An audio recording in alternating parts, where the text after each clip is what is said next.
খোৱাং হালমাৰী চাহ বাগিচাৰ যুৱতীৰ হত্যাকাণ্ড, হত্যাকাৰী গ্ৰেপ্তাৰ আৰু ক্ষতিপূৰণৰ দাবীত আচ্ছাৰ স্মাৰক পত্ৰ।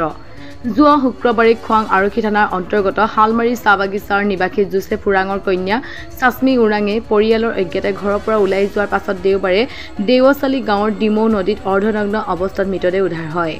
এই ঘটনাৰ প্ৰতিক্ৰিয়া এতিয়াও মাৰ যোৱা নাই। আজি অসম চাহ জনজাতি ছাত্ৰ সন্থা আচ্ছা মৰাণ শাখাই খোৱাং সমজিলা আয়ুক্তক স্মাৰক পত্ৰ প্ৰদান কৰি হত্যাকাৰী শীঘ্ৰে গ্ৰেপ্তাৰ কৰি দৃষ্টান্তমূলক শাস্তি প্ৰদানৰ দাবী জনোৱাৰ লগতে নিহতৰ পৰিয়ালবৰ্গক 20 লাখ টকাৰ এককালীন আৰ্থিক ক্ষতিপূৰণ প্ৰদানৰ দাবীও জনায়।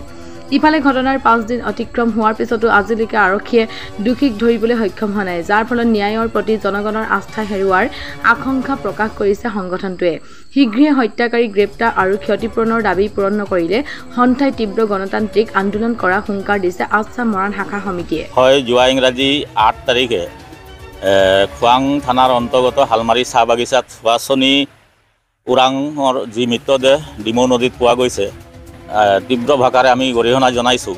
যিহেতু এনে এটা নিষ্কৃত কাৰ্য দুষ্কৃতিকাৰীয়ে কৰিব পাৰিছে, আমি মৰাণ শাখা আচ্ছাৰ হৈ আজি সমজিলা আয়ুক্তত আমি দোষীক অতি শীঘ্ৰে তদন্ত কৰি কৰায়ত্ব কৰি দোষীক শাস্তি বিহিবৰ কাৰণে আজি সমজিলা আয়ুক্তক আমি স্মাৰক পত্ৰ প্ৰদান কৰিছোঁ। আৰু এই ক্ষেত্ৰত আমি সমজিলা আয়ুক্তক কৈছোঁ যাতে এই হালমাৰী চাহ বাগিচাত গৈ যাতে এটা সজাগতা সভাও আহ্বান তেখেতৰ নেতৃত্বত আমি কৰিবলৈ আমি আহ্বান জনাইছোঁ। আৰু আমি জিলা প্ৰশাসনক তথা সমজিলা আয়ুক্তক আমি ইতিমধ্যে স্মাৰক পত্ৰৰ যোগেদি জনাইছোঁ যে তেখেতৰ পোষ্টমৰ্টমৰ ৰিপৰ্ট অতি শীঘ্ৰে আনিবৰ ব্যৱস্থা কৰক আৰু পোষ্টমৰ্টম অহাৰ পাছত অতি শীঘ্ৰে যাতে দোষীক কৰায়ত্ব কৰি কঠোৰতম শাস্তি বিহিবৰ কাৰণে আজি স্মাৰক পত্ৰৰ যোগেদি আমি মৰাণ শাখা আচ্ছাৰ হৈ আমি সমজিলা আয়ুক্তক আহ্বান জনালোঁ। হয়, আমিও যিধৰণে আমি মৃতদেহ আমি পোৱাৰ খবৰ পাইছোঁ, আমি সন্দেহ কৰিছোঁ অসম স্বাধীন ছাত্ৰ সন্থা মৰাণ শাখাৰ তৰফৰ পৰা, যিহেতু এই মৃতদেহৰ জৰিয়তে এটা কথা সন্দেহ হৈছে যে কিবা কাৰণত হয়তো কোনোবাই হত্যা কৰি নৈত পেলাই দিয়াৰ আমি এটা অনুমান কৰিছোঁ।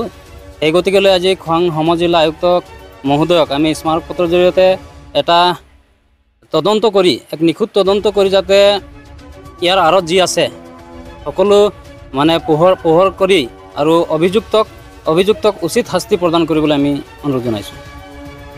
ক্ষেত্ৰত আমি অতি দুখিত, কিয়নো 10 তাৰিখে পোৱা মৃতদেহ আজি প্ৰায় 4 দিন হ'ল, কিন্তু আজিলৈকে দোষীক কৰায়ত্ব কৰিব পৰা নাই আমাৰ খোৱাং পুলিচ প্ৰশাসনে। আৰু এয়া মই খোৱাং পুলিচ প্ৰশাসনৰ গাফিলতি বুলি ভাবিছোঁ।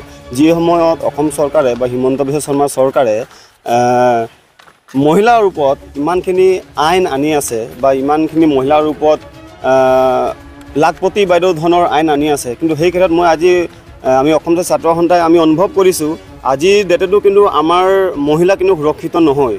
অসম স্বাধীন ছাত্ৰ সন্থা মৰাণ শাখাৰ তৰফৰ পৰা আমি 20 লাখ টকাৰ এককালীন সাহায্যৰ বাবে আমি দাবী জনাইছোঁ আৰু অতি শীঘ্ৰে যি ভুক্তভোগী পৰিয়ালক ন্যায় দিবৰ বাবে আজি আমি খোৱাং সমজিলাৰ আয়ুক্ত মহোদয়ক লগ কৰি এখন স্মাৰক পত্ৰ প্ৰেৰণ কৰিছোঁ।